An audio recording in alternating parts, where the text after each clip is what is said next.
Hello guys, welcome back to the channel. In this tutorial, I'll be showing you how to create schedule in Google Sheets mobile. So let's get to it. First of all, open your Google Sheets application on your phone.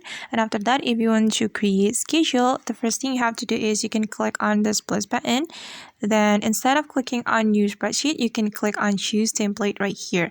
And we can use the templates from the Google Sheet, so we don't have to create the schedule manually. But you have to remember that you should have a good internet connection, because if you don't have internet connection, this feature or this option won't appear on your screen. Okay, and let's just click on the option, and after that there will be a lot of templates that we can use. And since we want to create schedule, we just need to select on the schedule and just tap on it. And right after you tap on the schedule will be automatically created on your spreadsheet.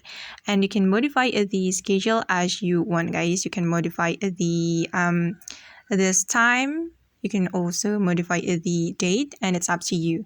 Alright guys, and that's how we can create schedule in Google Sheets mobile. I hope this tutorial will be helpful for you. Thank you so much for watching, and see you in the next video.